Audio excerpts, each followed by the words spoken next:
asalaamaaleykum mbokki téléspectateurs yi yéen ngi seetaan seen télévision régionale RTS 3 biñ koy en tout cas installé ci boppu gouvernance bu Tambacounda ci juin 2019 kenn xamu ko woon ci région bu Tambacounda waaye tey kenn dootu ko présenté ñi nga xamante ne ñooy Tambacounda yi ndax liggéey bi nga xamante ne moom la nekk di def ci région bi ngir xeex mbas mi di Covid 19. tey dañoo am mbégte bu mag dalal ki nga xamante ne moom mooy Oumar Mamadou Baldé nekk gouverneur région bu Tambacounda monsieur le gouverneur maa ngi lay nuyu. monsieur Cissé maa ngi lay fay di nuyu donc téléspectateur RTS yëpp. Tamba mu ngi enregistré premier cas Covid 19 am le 2 avril boobu ba tey d'une manière générale ñaata cas lañ jot a enregistré fii. 85 personnes la en total ñu am ñi nga xam ne Kanhanbe la ñu dëkk ñeneen ñi Fete Ñebbe ak groupe bu ndaw boo xam ne suñu personnel médical la woon donc ñooñu ñëpp alhamdulilah on peut retenir que loolu vraiment fàtte nañ ko amuñ ci benn cas de décès ñu sant ci suñu borom. donc 85 au mois d'avril 2020 plus 2 cas, un à Koupentoum actuellement et un qui s'est déroulé dernièrement à Kidira muy 87 au total. Covid 19 bi mu duggee Sénégal un mois plus tard. ñu gis suñu premier cas le 2 avril ci région bu Tambacounda alors am na ay mesures yi nga xamante ne moom nga jotoon na teg fii dama bëggoon rek ñu ñëwaat ci mesures yooyu balaa ñu continuer débat bi. jël nañu ay mesures waxtu bi may wax ak yéen nii médecin chef de région ak équipe am yi ñoo ngi ci yoonu Goudiri pour mun a jël en charge cas boobu. ñu teg ci que village bi ci boppam jël nañu décision ferme confiné ko maanaam dëkk boobu bu soobee yàlla fii ba bi ñuy mun a am beneen évolution nit munu fa génn nit munu fa dugg gendarmerie jot na instruction bi ñu ngi koy exécuter léegi. monsieur le gouverneur dégg nga élément bi alors est-ce que xam nga ni depuis ce jour-là journalistes yi surnommé nañ la Jack Bauer. c'est vrai Cissé loolu d'ailleurs su ma ko waxee ñu bëri duñu comprendre man surnom boobu génn na pendant plus de 3 semaines yëguma ko te même bi mu ñëwee ba yegg ci man je me demandais véritablement ban contenu la am parce que loolu presque génnoon na sama xel.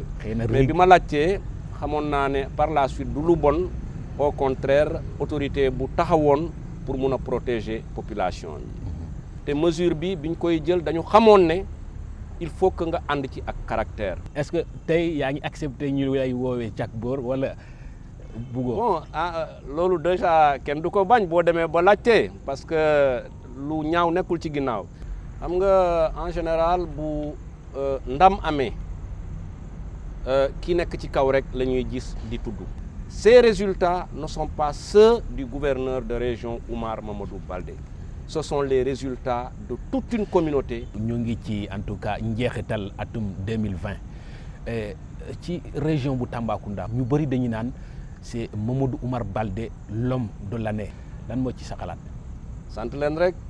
monsieur le gouverneur ñu ngi waxum deuxième vague en ce moment ci réew mi alors ñaanuma ko ci suñu région bi. est-ce que vous êtes prêt à faire face.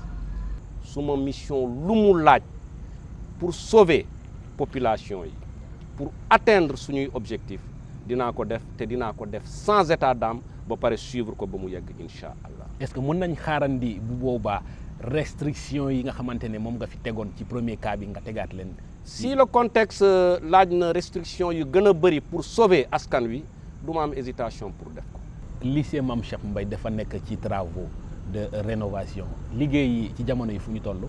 presque pare na li nekk sama xol laay génnee tey sama mission bu yemoon tey yàlla décidé ko président décidé ko su may dem sama motif de satisfaction bu gën a mag moom mooy lycée Mame Cheikh Mbaye bi tey bu demee ba mu nekk un bijou war naa ci sant yàlla bu baax sant ci président sant ci ministre de l'éducation ak acteurs yi nga xam ne ñoom ñoo engagé wu ci dynamique bi en l'occurrence suñuy partenaire fondation Sonatel. bi ñu lay installé fii ci gouvernance bu Tambacounda amoon na ay objectifs yi nga xamante ne moom nga fixé woon. ci wàllum boobu soo naree évaluer sa bopp tey est-ce que li nga jot a am ci résultat en tout cas dal na sa xel.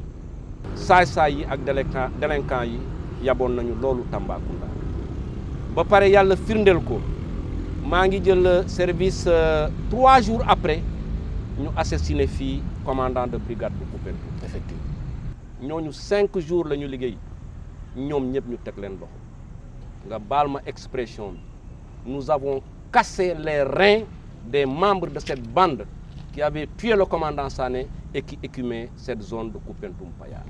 Ils n'auront plus à fatiguer des Sénégalais, loolu man maa leen ko wax. Tamba ci statistique yi ma doon jot c'était entre 18 et 20 braquages par année ñoo doon am ci point d'argent yi. yenn saa yi dafa doon ànd sax avec des morts d'hommes.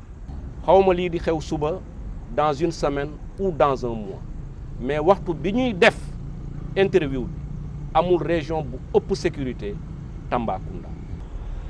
alors monsieur le gouverneur presque suñu temps d'entretien jeex na lan mooy nekk sa kaddu bu mujj ci entretien bi. di sakku ñaan ci population de Tambacounda ci ñëpp en particulier aussi kilifa diine yi ñoom la yàlla dénk loolu. di sant collaborateurs yëpp mënuma leen hiérarchiser. di sant les forces de défense et de sécurité wax naa ko aujourd'hui xaw ma lii xew suba. mais seen liggéey ba tey liggéey bu rafet la presque bu mujj ayib la te moo tax seen kilifa yi ñu ngi leen di féliciter tout le temps il faut que nag ñu maintenir suñu logique ci loolu lépp loo xam ne daf ñuy diviser lépp loo xam ne wax bu rafetul la dafa ko jarul nit ñi nañu yéene wonte jàmm. yéene boobu noonu atum 2020 jeex na ñu ngi waaj a dugg atum 2021 2020 bi doon na at bu en tout cas bu métti ci Sénégal bu métti ci adduna bi yëpp. looy souhaiter Sénégal looy souhaiter adduna bi. d'abord maa ngi souhaiter vraiment que pandémie bi nga xam ne dafa ñëw presque désarticuler yëpp presque voilà dugal suñu système yi en crise yàlla na ko yàlla vraiment arrêté. di ñaanal aussi ñi nga xam ne ñoom ñoo nekk suñuy kaw yor décision yi yàlla may leen ay décision yu éclairées pour que à chaque fois ñu jël la bonne décision au profit des populations.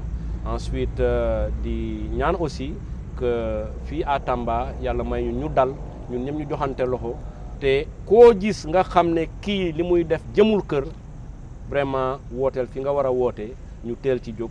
Comme ça ñu présenter notre région comme une région sécurisée une région bi nga xam ne mun nañuy def suñuy investissement comme il le faut une région boo xam ne mun nañu déplacer wu heure bu ne mun a dox suñuy soxla. voilà mbokki téléspectateurs yi fii la ñuy yem ak yéen ci entretien bi ak ki nga xamante ne moom moo di Oumar Mamadou Baldé nekk gouverneur ci région bu Tambacounda ñu ngi koy remercier une fois de plus di leen remercier yéen itam di leen jox rendez-vous ci beneen numéro débat oriental.